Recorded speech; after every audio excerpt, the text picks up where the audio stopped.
Sushmita, news 18 लोकमतच्या weather updates मध्ये आपल्या सगळ्यांचं स्वागत. राज्यासाठी गेल्या काही दिवसांमध्ये मुसळधार पाऊस हा एक संकट बनून आलेला आहे आणि या काळात आपण बघितलं तर महाराष्ट्राच्या अनेक भागात शेतकरी हे बेहाल झालेले आहेत. वर्ण आकाशातनं पावसाचा जोर आणि डोळ्यांसमोर उद्ध्वस्त झालेले अनेकांचे संसार, अनेकांच्या हातातोंडाशी आलेला घास हा आपल्याला पाहायला मिळतोय. आणि महाराष्ट्रात सुद्धा आपण जर बघितलं तर येत्या 5 दिवसांमध्ये मान्सूनचा अलर्ट हा देण्यात आलेला आहे. शुक्रवार पासून पुन्हा एकदा पावसाचा जोर हा वाढणार आहे आणि त्यामुळे पुढच्या 5 दिवसांमध्ये मान्सूनचा अंदाज नेमका काय असणार आहे तुमच्या आसपासच्या परिसरामध्ये, चला आपण बघूयात. खरं तर राज्यातील काही भागांमध्ये रेकॉर्ड ब्रेक पावसाची नोंद झालेली आहे. विशेष करून धरण क्षेत्रामध्ये पावसाचा जोर हा गेल्या काही दिवसांमध्ये वाढलेला आहे. मराठवाडा आणि विदर्भ या भागामध्ये म्हणावा तितका पावसाचा जोर गेल्या अनेक वर्षांमध्ये पाहायला मिळालेला नाहीये, परंतु आता ज्या पद्धतीची परिस्थिती मराठवाडा आणि विदर्भात आहे यामध्ये काही ठिकाणी जोरदार पावसाची सुद्धा शक्यता ही वर्तवण्यात आलेली आहे. पुढचे 5 दिवस हे अतिशय महत्वाचे असणार आहेत. मराठवाडा विदर्भ या भागांसोबतच राज्याच्या इतर भागांमध्ये सुद्धा मान्सूनचा अलर्ट हा देण्यात आलेला आहे. अगदी मराठवाड्यामधील काही भागांमध्ये अतिवृष्टी झालेल्या भागांमध्ये सरकारकडनं दौरे पाहणी केली जाते आहे.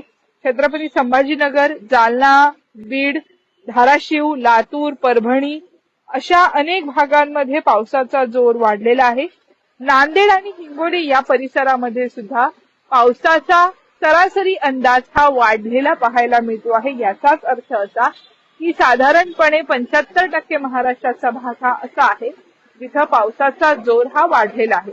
मुळातच हा जोर का वाढलेला आहे तर पश्चिम बंगालचा जो उपसागर आहे त्या भागामध्ये कमी दाबाचा पट्टा सक्रिय झाल्यामुळे मध्य महाराष्ट्र, मराठवाडा, विदर्भ या भागांमध्ये मान्सूनचा जोर वाढलेला आहे. सातारा, सांगली, पुणे, कोल्हापूर, अहिल्यानगर अशा अनेक भागांसह उत्तर महाराष्ट्राचा जर विचार केला तर नाशिक, जळगाव, नंदुरबार या भागातही पावसाचा जोर काही अंशी वाढलेला आहे आणि हा जोर येत्या 5 दिवसांमध्ये अधिक वाढण्याची शक्यता आहे.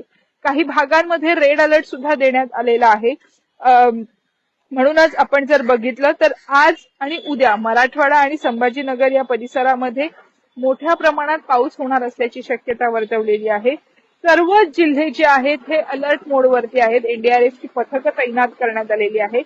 मध्य महाराष्ट्र आणि मराठवाड्यातील काही जिल्ह्यांमध्ये हलक्या ते मध्यम स्वरूपाच्या पावसाचा सुद्धा अंदाज हा वर्तवलेला आहे. या सगळ्यामध्ये कोकणात नेमकं वातावरण कसं असणार आहे तर कोकणात रायगड, रत्नागिरी, सिंधुदुर्ग या भागांमध्ये मध्यम ते जोरदार स्वरूपाचा पाऊस असणार आहे. येत्या 5 दिवसांमध्ये वातावरणात अनेक बदल होणार आहेत. शुक्रवार पासून राज्यात हा जोर आणखीन वाढण्याची शक्यता आहे, कारण कमी दाबाचा जो पट्टा सक्रिय झालेला आहे पश्चिम बंगालच्या उपसागरामध्ये तो हळूहळू पुढे सरकताना आपल्याला पाहायला मिळतो.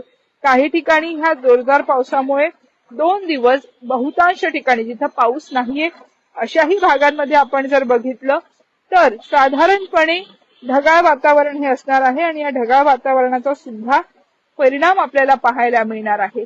राज्य सरकारनं या सगळ्या परिस्थितीवरती लक्ष ठेवण्यासाठी म्हणून येलो अलर्ट, रेड अलर्ट आणि ऑरेंज अलर्ट ज्या ज्या ठिकाणी आहे त्या ठिकाणी जादा एनडीआरएफचे पथक तैनात केलेले आहेत. सगळ्यात महत्वाचं म्हणजे ईशान्य बंगाल उपसागराच्या परिसरामध्ये हवेचा जो कमी दाबाचा पट्टा सक्रिय झालेला आहे तो आता हळूहळू पुढे सरकत आहे आणि या प्रणालीचा परिणाम उत्तर कर्नाटकापर्यंत आपल्याला पाहायला मिळतो. कमी दाबाचा पट्टा हा आता विस्तारलेला आहे.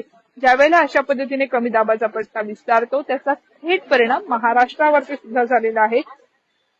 पूर्व आणि मध्य बंगालच्या उपसागरामधनं जे कमी दाबाचं क्षेत्र निर्माण झालेलं आहे त्याचा थेट परिणाम दक्षिण ओडिशा आणि उत्तर कडचा जो आंध्र प्रदेशचा भाग आहे या परिसरामध्ये त्याचा परिणाम पाहायला मिळतो आहे.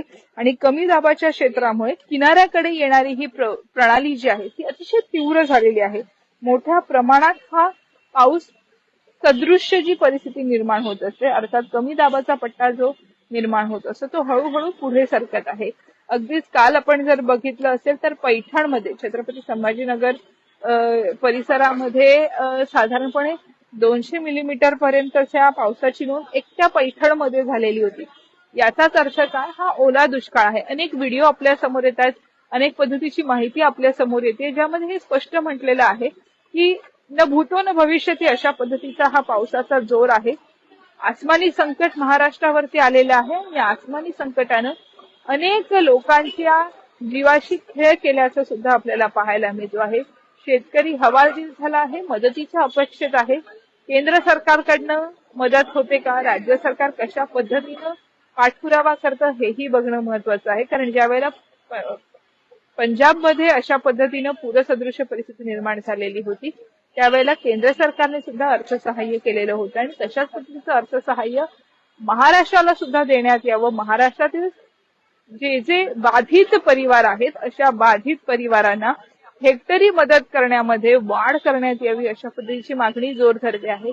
आज आपण जर बघितलं, सर्व लोकप्रतिनिधी, सर्व आमदार, खासदार, सर्व नेते मंडळी ही शेतकऱ्यांच्या बांधावर पोचलेली आहेत. परंतु शेतकऱ्यांच्या बांधावर पोचल्यानंतर त्यांना नेमक्या कशा पद्धतीची मदत करतात हेही बघणं तितकंच महत्वाचं असणार आहे. तुमच्या आसपासच्या परिसरामध्ये नेमके काय वातावरणीय बदल होत आहेत ते आम्हाला नक्की कळवा. वेदर अपडेटसाठी न्यूज 18 लोकमतला फॉलो करा. आपल्या सगळ्यांची रजा घेते मी सुस्मिता. व्हिडिओ जर्नलिस्ट माझ्यासोबत होते सचिन कुबळे. धन्यवाद.